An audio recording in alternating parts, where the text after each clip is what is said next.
जयपुर की बड़ी खबर है। राजस्थान की 6 विधानसभा सीटों पर उपचुनाव की घोषणा के आसार हैं। झुंझुनू, दौसा, देवली, उनियारा, खीवसर, चौरासी और स्यूम्बर सीट पर उपचुनाव होने हैं। स्यूम्बर सीट पर बीजेपी विधायक अमृत लाल मीणा का निधन हो चुका है और उसके बाद देखने की बात यह रहेगी कि अब कौन आगे की सीट को लेता है। झुंझुनू, दौसा, देवली, उनियारा, खीवसर, चौरासी के विधायकों के सांसद बनने की सीट खाली।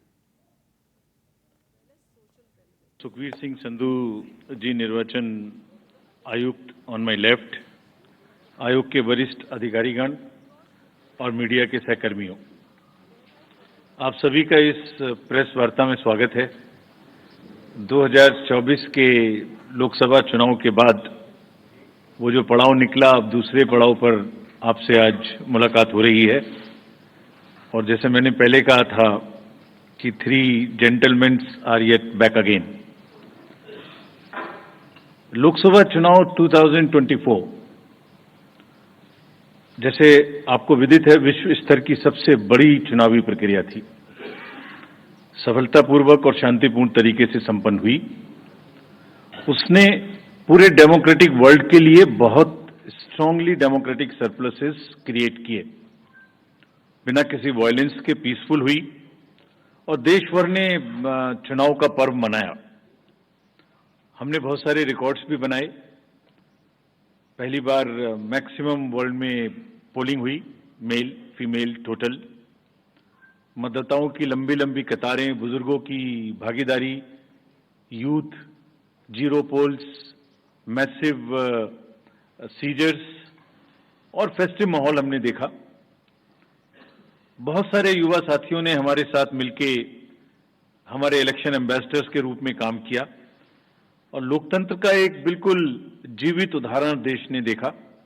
गांव में, देहात में, east, west, north, south, central, LWE areas, J&K, deserts, everywhere जो तस्वीरें दुनिया को भारत ने दिखाई, वो सभी को चकित करने वाली थी।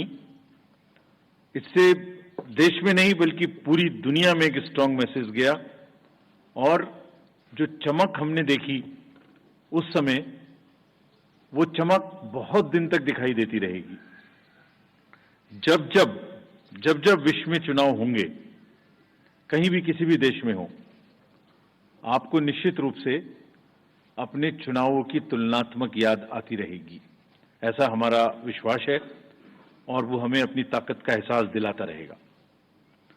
हाल ही में जम्मू कश्मीर और उसके बाद हरियाणा की चुनावी तैयारियों का जायजा लेने आयोग, हमारे सारे सहकर्मी वहां गए थे और एक बहुत ही नायाब किस्म का एंथुजियाज्म और डेमोक्रेसी के प्रति एक ललक और पार्टिसिपेट करने की इच्छा सबके अंदर दिखाई दी। जितने लोगों से हमने बात की, सभी पॉलिटिकल पार्टीज से, बहुत सारे लोगों से भी, सबकी एक मतलब एक लालायिक एक इच्छा थी कि जल्दी से जल्दी चुनाव हो।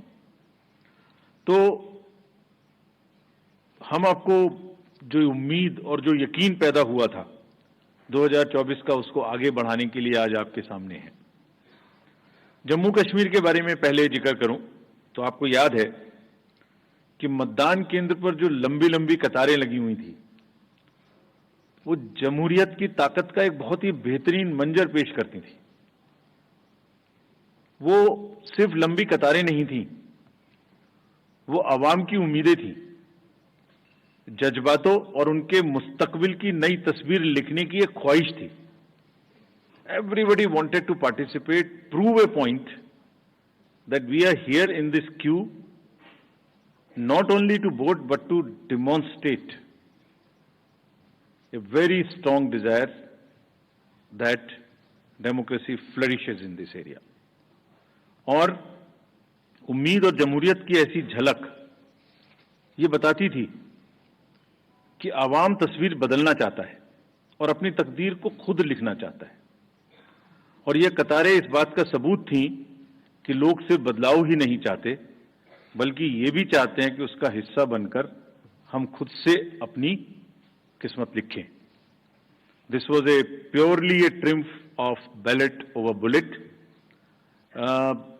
आपको याद होगा कि जो वैली की 3 पार्लियामेंट्री कॉन्स्टिट्यूएंसीज थी, उनमें 51% का वोटिंग हुआ और वैली ने वायलेंस को नकारा और 22 को वोट के माध्यम से आगाज किया।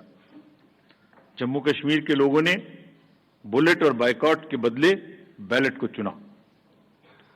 आपको यह भी याद होगा कि कश्मीरी माइग्रेंट्स के लिए आयोग ने विशेष व्यवस्था की थी। The elections, we say, should be inclusive. Every section of the society must get a full chance to express themselves during the elections. तो हमने इनको सरलीकरण किया था उस समय में, जो इस समय भी जारी रहेगा। क्या किया था कि फॉर्म एम को हमने रिलैक्स किया था और कुछ बहुत ही कम्बरसम प्रोसेसेस थे जिसमें सेल्फ अटेस्टेशन की आवश्यकता होती, जिसमें ऑथराइजेशन कराने की आवश्यकता होती थी, उसको सेल्फ अटेस्टेशन पर लेके आए थे। उसके बड़े पॉजिटिव रिजल्ट्स भी हमें मिले और लोगों ने बढ़ चढ़ के, माइग्रेंट्स ने भी हिस्सा लिया। ड्यूरिंग द इलेक्शंस रीपोल्स की घटना 0 थी, कोई मेजर इंसिडेंट वायलेंस की नहीं थी और आपको ये भी याद होगा जैसे पूरी कंट्री में अभियान चला के सीजर्स के बारे में व्यवस्था की गई थी ताकि कोई इंड्यूसमेंट फ्री इलेक्शन हो सके। JNK में भी क्लोज टू 100 करोड़ का सीजर हुआ था और इस बार भी हम बहुत स्ट्रांग कह के आए हैं कि किसी को भी इंड्यूसमेंट करने देने की छूट नहीं देनी चाहिए। I will explain to you in detail later. So if we now come to the JNK first, there are total 90 assembly constituencies, of which 74 are general, SC are 7 and SC are 6, ST are 9 and SC constituencies are 7.